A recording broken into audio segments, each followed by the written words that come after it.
जय हो भोले बाबा की जय हो, भोले शंभू कैलाशपति जी की जय हो। सोमवार व्रत कथा। पहले हम व्रत महात्म बता रहे हैं कि सोमवार का व्रत चंद्रदेव और भगवान भोलेनाथ की अर्चना हेतु किया जाता है। इस व्रत का श्रद्धापूर्वक करने से मानसिक क्लेशों से छुटकारा मिलता है एवं सभी मनोकामनाएं पूर्ण होती हैं।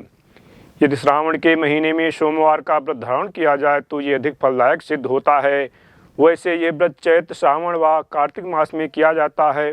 इस व्रत में सोमवार के दिन उपवास रखकर भगवान शंकर, माँ पार्वती की पूजा अर्चना करनी चाहिए तथा दिन में एक बार भोजन करना चाहिए। सोमवार का व्रत रखने से स्त्रियों को पति पुत्र का सुख मिलता है। जो भी मनुष्य इस सोमवार भगवान की कथा सुनता है उसे धन, द्रव्य और अगर युवा हैं, कन्या हैं तो उनको सुंदर पति मिलता है, अगर पुरुष हैं तो उनको सुंदर पत्नी मिलती है और घर में धन, परिवार, लक्ष्मी जी की वृद्धि होती है।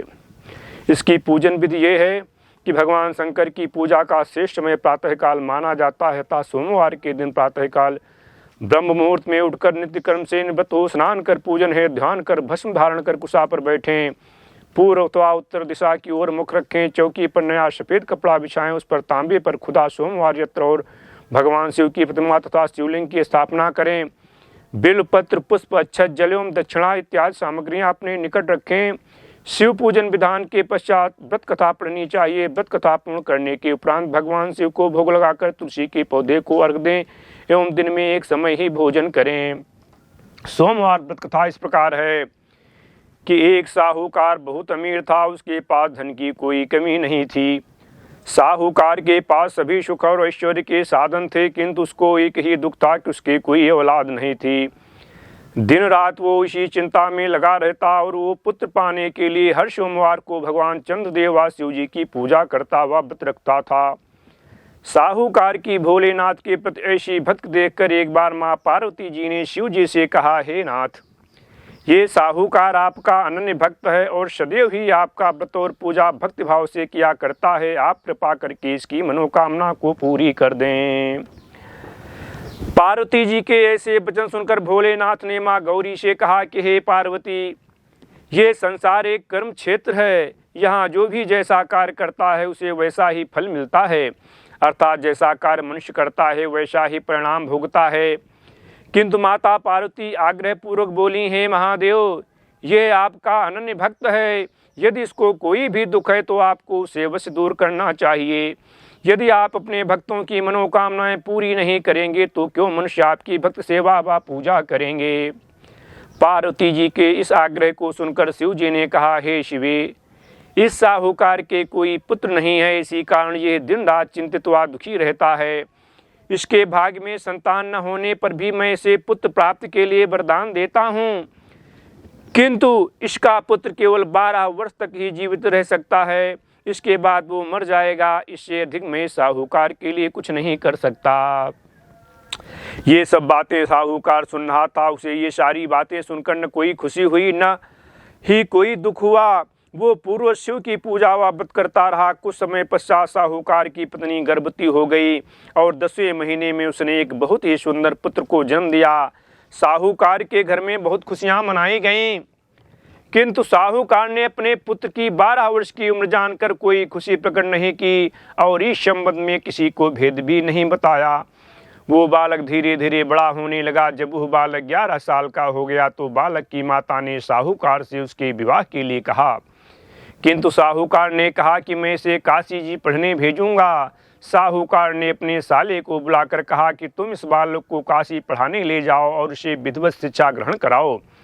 साहूकार ने उसको बहुत सा धन देकर कहा कि रास्ते में जहाँ कहीं भी ठहरो वहाँ यज्ञ और ब्राह्मणों को भोजन कराते जाना। इस प्रकार वो दोनों मामा भांजे रास्ते में यज्ञ करते, दान देते और ब्राह्मणों को भोजन कराते जा रहे थे। बोली शंकर भगवान की जय। रास्ते में एक शहर पड़ा। उस शहर में राजा की कन्या का विवाह था। एक अन्य राजा का लड़का बारात लेकर आया था, लेकिन वो एक आंख से काना था। लड़के के पिता को इस बात की चिंता थी कि वर को देखकर कन्या के माता पिता विवाह में किसी प्रकार की अड़चन न डालें। इसी कारण जब उन्होंने साहूकार के प्रति सुंदर बेटे को देखा तो उसके मन में विचार आया कि क्यों न इस लड़के से विवाह का कार्य पूर्ण करा लिया जाए। यह विचार कर उसने लड़के और उसके मामा से कहा कि यदि आप मेरे फेरे व कन्यादान का कार्य पूर्ण करा देंगे तो आपकी बड़ी कृपा होगी और हम आपको बहुत सारा धन देंगे। साहूकार के लड़के और उसके मामा ने इस बात को स्वीकार कर लिया था।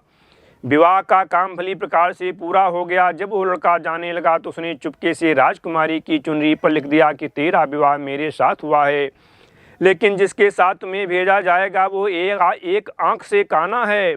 मैं काशी जी को जा रहा हूँ। राजकुमारी ने जब इस प्रकार लिखा पाया तो उसने काने राजकुमार के साथ जाने से इनकार कर दिया और कहा कि मेरा पति नहीं है, मेरा विवाह जिसके साथ हुआ है वो काशी जी गया है।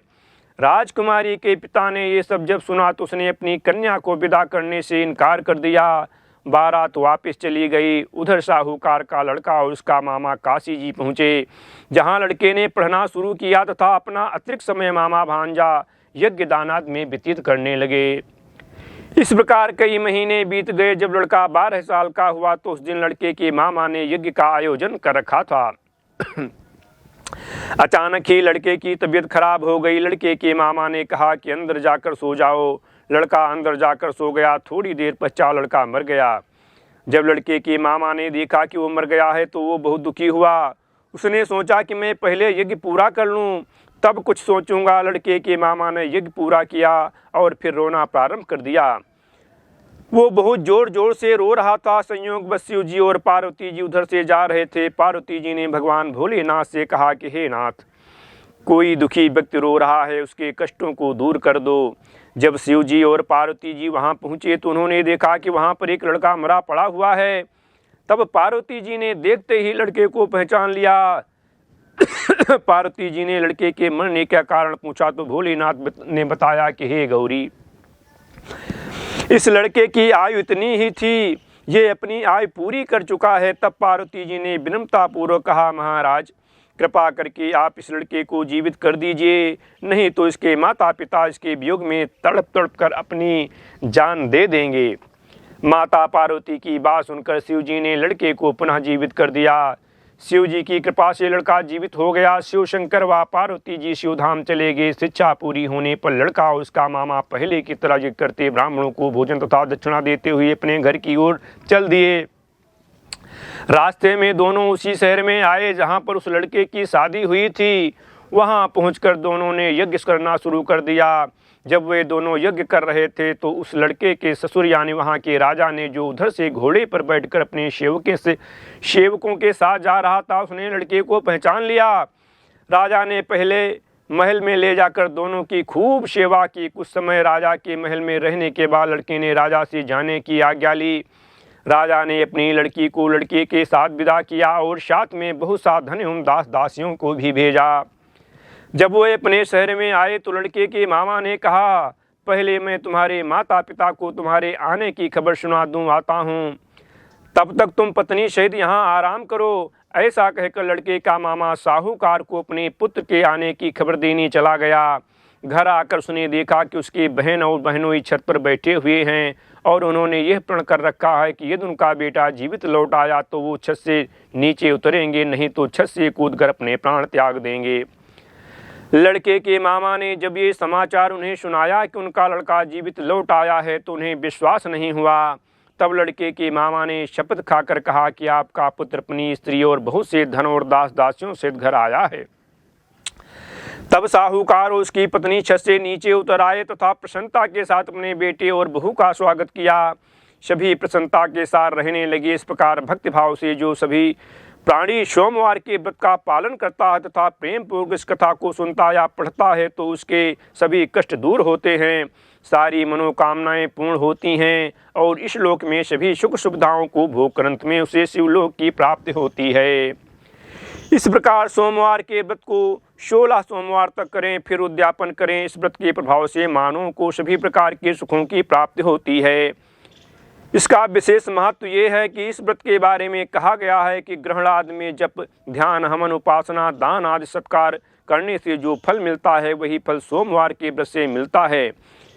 श्रावण में केदारनाथ का ब्रह्म कमल से पूजन, दर्शन, अर्चन तथा केदार क्षेत्र में निवास का विशेष महत्व है। इससे भगवान शंकर की प्रसन्नता और शिव की कृपा प्राप्त होती है। और इसके साथ में सौम्य प्रदोष की भी कथा है कि पूर्व काल में एक विधवा ब्राह्मणी प्रत्येक प्रातः ऋषियों की आज्ञा पाकर अपने बेटे को साथ लेकर भीख लेने जाती और संध्या को लौटती। भीख में जो मिलता उससे अपना काम चलाती और शिव जी का प्रदोष व्रत भी करती। एक दिन जब वो भीख लेने के लिए अपने बेटे के साथ जा रही थी तो मार्ग में उसे विदर्भ देश का राजकुमार मिला। शत्रुओं ने उसे उसकी राजधानी से बाहर निकाल दिया था और उसके पिता को मार डाला था, अतः वो मारा मारा फिर रहा था। ब्राह्मणी उसे अपने साथ ले आई और अपने पुत्र के साथ उसका पालन पोषण करने लगी। एक दिन उन दोनों राजकुमार और ब्राह्मण बालक ने वन में गंधर्व कन्याओं को देखा। ब्राह्मण बालक घर लौट आया लेकिन राजकुमार साथ नहीं आया, क्योंकि वो अंशुमति नामक गंधर्व कन्या से बात करने लगा था। दूसरे दिन वो फिर अपने घर से वहां आया जहां अंशुमति अपने माता पिता के साथ बैठी थी। कुछ दिन बाद अंशुमति के माता पिता ने राजकुमार से कहा कि तुम विदर्भ देश के राजकुमार धर्मगुप्त हो। हम श्री शंकर जी की आज्ञा से अपनी बेटी अंशुमति का विवाह तुम्हारे साथ कर देते हैं। राजकुमार धर्मगुप्त का विवाह अंशुमति के साथ हो गया। बाद में राजकुमार ने गंधर्वराज की सेना की सहायता से विदर्भ देश पर अधिकार कर लिया और ब्राह्मण के बेटे को अपना मंत्री बना लिया। यथार्थ में ये सब उस ब्राह्मणी के प्रदोष व्रत करने का फल था। बस उसी समय से यह प्रदोष व्रत संसार में प्रतिष्ठित हुआ। ये प्रदोष व्रत के बाद में जो है भगवान भोले शंभू की जो है आरती कर दी जाती है।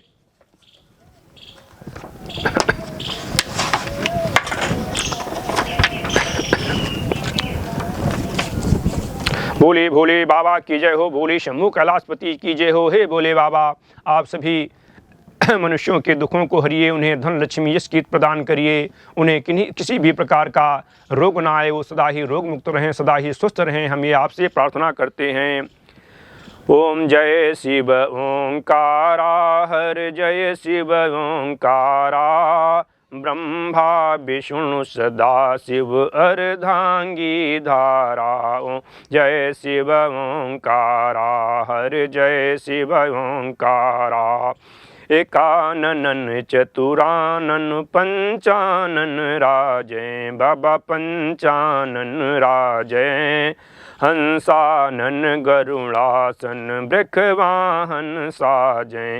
ओम जय शिव ओंकारा, हर जय शिव ओंकारा, दो भुज चार चतुर्भुज, दस भुज ते सोहे, बोले दस भुज ते सोहे, त्रिगुण रूप निखन रखता, त्रिगुण रूप निरखता, त्रिभुवन जन मोहे। ओम जय शिव ओंकारा, अक्षमाला बनमाला, मुंडमाला धारी, बाबा मुंडमाला धारी, चंदन मृग मद सोहै, चंदन मृग मद सोहै, भोले शशिधारी।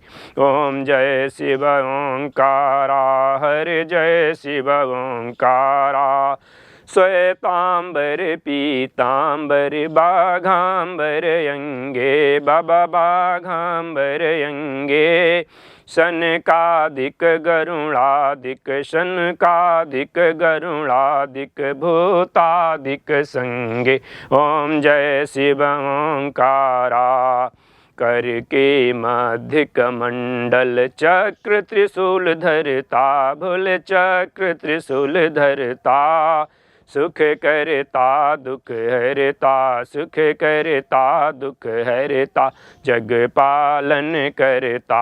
ओम जय शिव ओंकारा, ब्रह्मा विष्णु सदा शिव जानत विवेका, बाबा जानत विवेका, प्रणवाक्षर के मध्य, प्रणवाक्षर के मध्य, ये तीनों एका। ओम जय शिव ओंकारा, हरे जय शिव ओंकारा, त्रिगुण शिव जी की आरती जो कोई नर गावे, बाबा जो कोई नर गावे, कहत शिवानंद स्वामी, कहत शिवानंद स्वामी, सुख संपत्ति पावे। ओम जय शिव ओंकारा, हरि जय शिव ओंकारा। बोली श्री ब्रह्मदेव भगवान की जय हो, शंकर भगवान की जय हो, भोलेनाथ बाबा की जय हो, पार्वती मैया की जय हो, गणेश भगवान की जय हो।